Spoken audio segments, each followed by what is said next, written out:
was talking about Grant Schofield, who was the guy from AUT on the program earlier, talking about creatine. Anyway, he's in his 50s, and he looks at Rawdon's here, by the way, and Dileepa Fonseka for our panel this morning.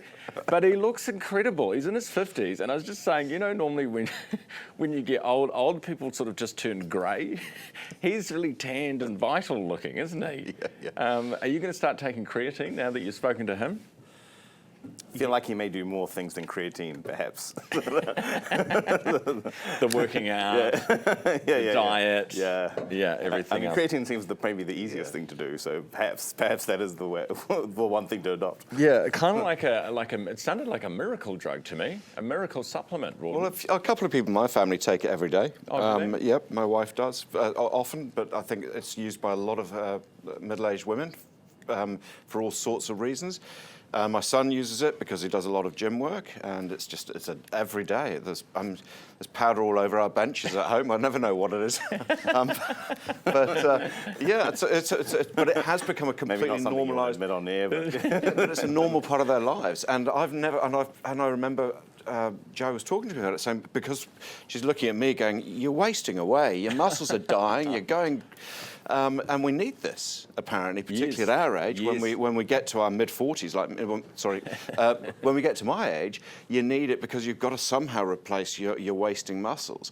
My problem is, and I think you did cover this off with Grant, is what happens if I take it and I don't do the exercise? Yes.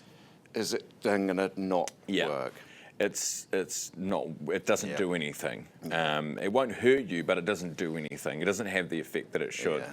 Apart from the brain, actually, he did say that it improves your brain function. And probably your sleep and everything, all those things which we sort of... Anyway, now I've found out you can take it in gummies. I'm in. Oh, really? Yeah, apparently. Hey, house prices, and I want to come to you on this, obviously, Rawdon, but Dileepa, the comparison between us and the Australians is pretty incredible when you look at where their prices are now. They're basically back to, if not beating, the heights of COVID over there. Yeah, well, actually, there's some actually big differences, I think, between the Australian and New Zealand market, and it's actually not just the economic situations. Australia actually has a lot more restrictions on housing than some areas. Brisbane has banned townhouses. That is definitely not something direction that we moved in. So they've actually got some quite big restrictions on supply in some of the central areas, which we've been moving in the other direction, trying to free up supply. And historically, Australia has, built a lot of supply of houses. But I think in more recent times, a lot of these restrictions in the city centres around building and things like that have started to really matter. And as we all know, when we talk about something like house price affordability or house prices, we often talk about it, and you'll see a news article and it'll be like, look, you can buy this $100,000 house in Gore or somewhere like that, and location matters when it comes to real estate, and you can't just. And so if you can't build in a particular area, then the land prices are going to go up. The house prices are going to go up. I think that's, I think that one of the good moves that we've done in New Zealand in recent years is try to free up some of those rules in the city centre, some of those planning rules, which have actually allowed us to produce, more houses. And one of the interesting stats to me is, I think house price, the consent are up 3.6%, right? Yeah. But the house prices have actually been sort of in decline. I think, the recent number I'd seen was something like, 0.4% kind of down. So if you're building at the moment, you're building into a kind of market where the house prices are going lower, right? So we've actually created an environment where you don't need to have huge house prices to stimulate construction. And I think that's actually a good thing.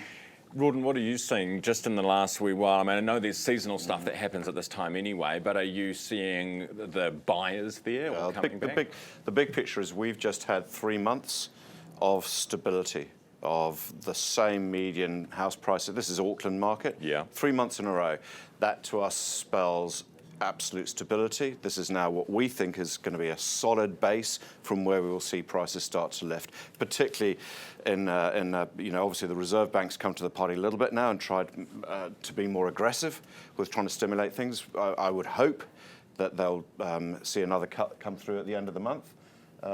Hopefully it would be another aggressive cut. And then I think we're going to see things moving.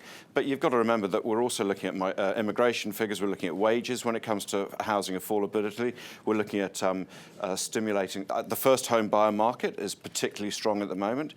Again, the Reserve Bank's starting to make it a little bit easier for them to be able to borrow. I know in Australia they've suddenly made it a lot easier for you to borrow first home buyer, maybe even 5% again rather than the 20%.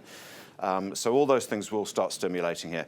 But I don't think we're ever going to see. We always tend to be 6 months behind Sydney, and go slightly slower than Sydney anyway. So I think we're probably going to see things next year improve over the year. It's not going to gallop away. Yeah, not going to be run away. Hey, very quickly before we go, Jevon McSkimming, Andrew Costa, the whole police thing, Dileepa, what were your thoughts? My thoughts were, we often have these transparency index, Transparency International surveys where we come out as the least corrupt country, or I don't think we've been perhaps doing worse in those rankings in recent times. But to me, just reading it, this to me is what sort of corruption kind of looks like. I mean, maybe not in the sense of someone getting paid off, but as in the sense of a boys or a boys sort of club, I guess, for lack of a better word, of people who are kind of predicting each other, at least from the looks of the report, and dismissing the claims of kind of an outsider. And I think this is actually a big danger for small countries like ourselves, that some of these institutions get captured, and it's very hard for anybody on the outside to kind of be able to untangle it. Grubbiest corruption scandal I think I've ever seen, is at least in recent times in New Zealand. Look, I sat through the Louise Nicholas trial 20 years ago with her and her family and her supporters. At the time, one of my colleagues, Phil Kitchen, had broken the story, and I was the daily reporter dealing with it. And we sat in there knowing that 2 of the accused were sitting in jail for a similar. Obviously, the jury wasn't privy to that, and they were found not guilty. Now, as a result, the public response to that was the big report was written, and it was, the system was going to change. I'm amazed. I cannot believe it's been allowed to.